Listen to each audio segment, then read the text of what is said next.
Oh my gosh. Are you serious? He said that to you? Wait, so he told her that No, she told him first, then... Ugh. Yeah, you deserve so much better than him, girl. Well, what did you say? Seriously? No, hon, you gotta tell him that you...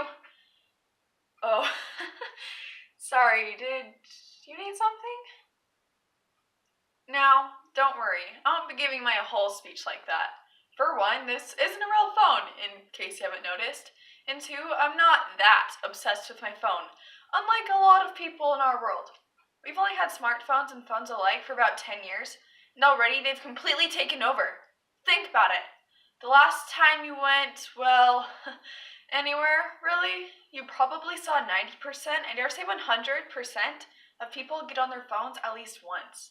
This phone addiction is a growing problem, and that's what people don't realize.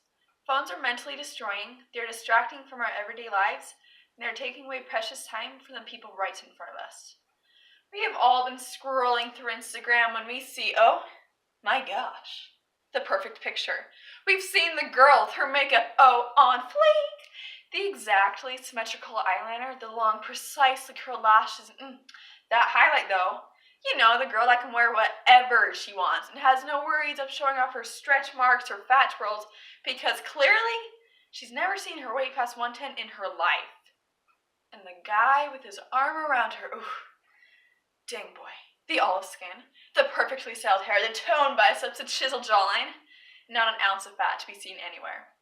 We marvel at the beauty of these photos until we realize, but I don't look anything like that. If this picture is the definition of perfect, then I'm nowhere near. But this photo isn't perfect. It's fake. This perfect image that we see on our phones doesn't even exist. Okay, let's rewind to the beginning of this horror. The guy and the girl in the photo were already pretty attractive, but normal human being attractive, not Barbie doll attractive. So, the two were sent into a transformation mission. First up, hair and makeup. Cosmetologists with hundreds of dollars put into makeup and hairstyling products go to work. Hours of time are spent to hide any blemishes, to create the perfect skin tone, and make these already attractive people runway ready. But the process isn't finished yet. Next we have the photo shoot. Here we have highly skilled photographers with the best of cameras. Yet even after several more hours of this, the image still doesn't meet society's expectations. Lastly, Photoshop. This is when our image goes from artificial to an absolute blatant lie. They slim down her waist, they sharpen his jawline, they make sure not one hair is out of place, and no stretch marks or fat rolls are even barely noticeable. By this point, the guy and the girl in the photo are literally worth $1 million. But they look nothing like they did before. This image that we see on our phones, this perfect image, isn't real anymore, but as a society, we still compare ourselves to and try to achieve this impossible point of perfection. So when you see that YouTube video, that celeb gossip with Kim Kardashian's photo, that picture, don't let it fool you. Remember, you are enough. You are beautiful. This type of media that we see on our phones distracts us from things that matter more in life than just being pretty. Speaking of distractions, phones distract from our everyday lives. While talking, while eating, while walking. Oh, as we know from watching commercials on movie theaters when people slam into glass doors and pulls. Now, not only are these hilarious, but they prove my point exactly. Phones are significantly distracting from our everyday lives, especially in a school environment, which is very detrimental to those students trying to get good educations, for good careers, for a good world economy, so we don't go extinct.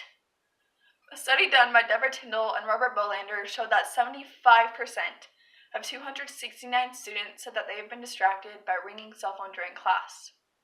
Nearly 300 students, and most have had their focus ruined by a phone that wasn't even their own. These students are being punished for other people's actions, and it's not fair. And it's not just these students, it's all around us. Phones also distract from driving. We've all heard hundreds of times, don't text and drive. But still, people find themselves on their phones behind the wheel and don't understand the great jeopardy of this. Take Reggie Shaw's story, for example. In 2006, Reggie was driving to work like any other day. But this specific morning, Reggie received a text and decided to reply while driving.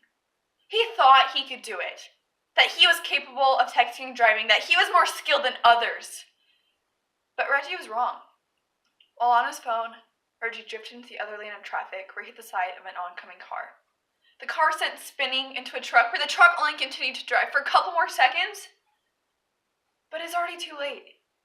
The car was smashed with 2 men inside. Both men killed on impact. And Reggie is held responsible. Had he waited to respond to one text, he would have never been charged with manslaughter. He would have no permanent burden of guilt weighing him down, and 2 men would still be happily living their lives. One phone, one seemingly small distraction, can lead to so much pain. One text, a couple words, maybe only a couple letters, is really not worth it all. Phones distract in the classroom, on the road, and most importantly, from the people right in front of us. My guess is that when most of you get home, one of the first things you do is you get on your phone. Here's how the situation probably goes. You get home and your mom says, "Hey honey, how's your day?" You start to tell her a little bit about it, and then you feel your phone vibrating in your pocket. Out of reflex, you pull it out to check your new notification, and this is when your mom knows, this is where I lose my kid. But you don't think much of it, so you sit down and I wonder what else is going on today.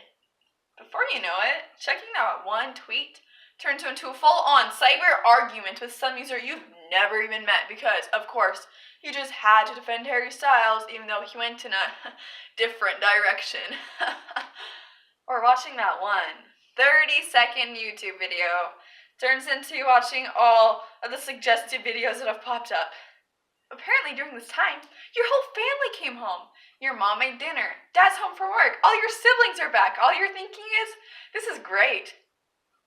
But you had no idea. That time you were sucked into your phone screen, what else could you have done? What else could you have accomplished? You could have hung out with a friend. You could have spent that time with your family. Heck, you could have visited a relative. And that was wasted on what? A little electronic box. Or maybe you don't have the situation. If you're a parent with kids of your own, they might just you. Or you might even do this to them. And you might be thinking, but so what? If I don't spend time with my family today, they will still be here tomorrow, right? Wrong. I hate to say it, but we all know that nobody stays around forever. Last year, my brother moved away to college. We spent the last few days we could with him possible until he'd be hours away. Our last car ride was from our campground to his apartment. I had 30 minutes, a whole half hour with just my brother Tanner and I. But instead of talking to him, I played on my phone. When I arrived to his apartment, I watched him walk into his new home and close the door. As we drove off, I sat in the car wishing I had more time. Just 10 more minutes, I thought. Just to talk.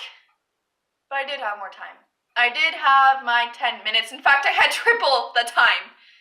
But I was on my phone. He was right there, but I wasn't. The time I could have spent with him was wasted.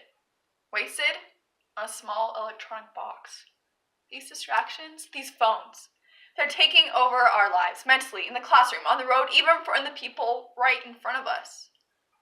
But we have a way to fix it. And it's a simple solution. The next time you're in class and you want to get on your phone so badly because ancient world civ is so boring, don't do it. It'll just cause more problems for yourself and others around you. And the next time you're scrolling through Instagram and you see that perfect picture, don't let it fool you. Remember, you are enough. You are beautiful. Don't be the hamster running in place on your wheels, saying you'll get there, because truthfully you won't. The next time you're driving and you hear your phone go off in the side compartment, you don't have to answer now.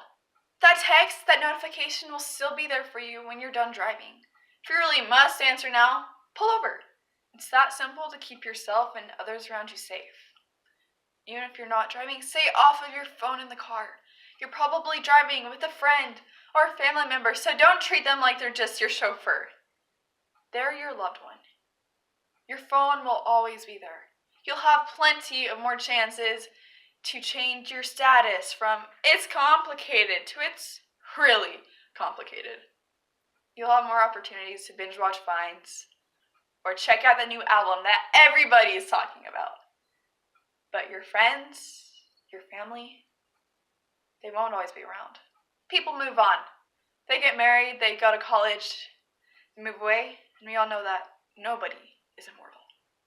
So when you get home, and your mom says, "Hey honey, how's your day?" Talk to her. But actually talk to her. Or when your kids get home, don't stand there as they attempt to talk to you. Build that stronger relationship.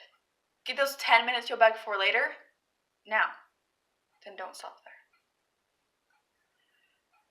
Phones really don't matter, guys. I mean, nowhere in the 10 Commandments did they say, "Thou shalt always post pictures on Instagram," or "Thou shalt always use all the filters on Snapchat." It didn't happen. I mean, maybe it was somewhere in there in Isaiah and no one just understood it, but I didn't catch it. The one thing that we know for sure is in this gospel, if you can't take anything else from it, love. Love God, love yourself, and love your neighbor. And everything else will be taken care of. In the resurrection, you will be resurrected. And your phone's not going to matter. I don't care how many breaks it has. I don't care how awful its storage is. It's not going to get any better. Because it's not important. It's not going to be resurrected. You are. Because you are important. And I say these things in the name of Jesus Christ. Amen.